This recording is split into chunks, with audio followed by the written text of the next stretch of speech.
ज्ञान की राह पर चलता मन, सत्य की खोज में उठता प्रश्न।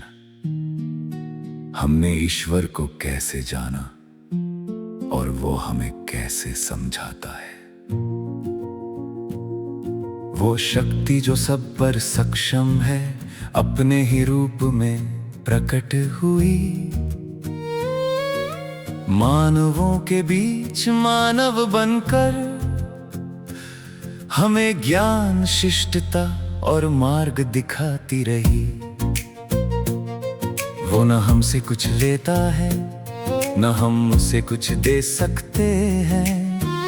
वो हमें उठाता है और हमारी कमी बेशी उसी से होती है। वो आया हमारे बीच, हमारी भाषा में, हमारे रूप में। क्योंकि हम समझ नहीं सकते थे उसकी आवाज बिना माध्यम के। वो अनंत है पर हम सीमित, इसलिए भेजे उसने दूत, जो दिखते मानव जैसे पर भीतर से निर्मल प्रकाशमय। अगर कोई पूछे क्यों नहीं आसमान से सीधे बोला, तो उत्तर सरल है। जैसे चीन के व्यक्ति से बात करने को हमें उसकी भाषा चाहिए, वैसे ही उस अनंत सत्ता को समझने के लिए हमें एक माध्यम चाहिए। वो तो बिना भाषा समझता है, पर हम नहीं समझ सकते उसकी वाणी बिना सहारे के। इसलिए आए संदेशवाहक जो दिखते थे हमारी तरह, पर थे सत्य के दर्पण, अंधकार के वस्त्रों से मुक्त। वो आया हमारे बीच, हमारी भाषा में, हमारे रूप में।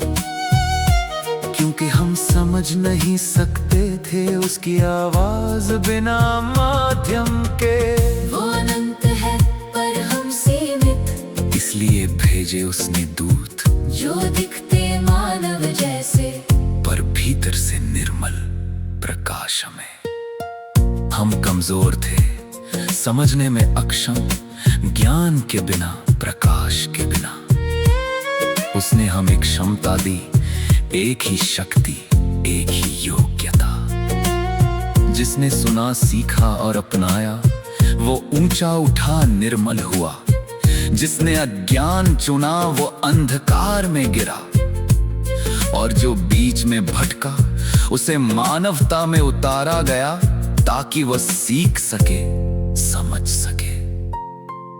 पर उसकी दया ने हमें अकेला नहीं छोड़ा।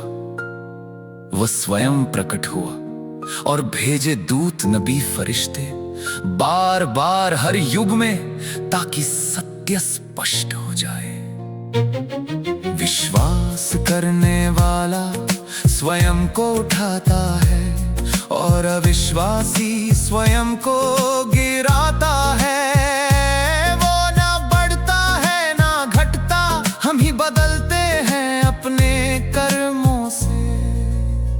वो चाहता है कि उसका भक्त ज्ञान में गहरा हो, शिष्टता में ऊंचा हो और सत्य में दृढ़ हो। जो उसके दूतों के मार्ग पर चलता है, वो मानो उनकी भाषा सीख लेता है। भाषा नहीं बल्कि प्रकाश का अर्थ, और तब मनुष्य मुक्त हो जाता है माध्यम की आवश्यकता से, और सत्य को सीधे पहचान लेता है।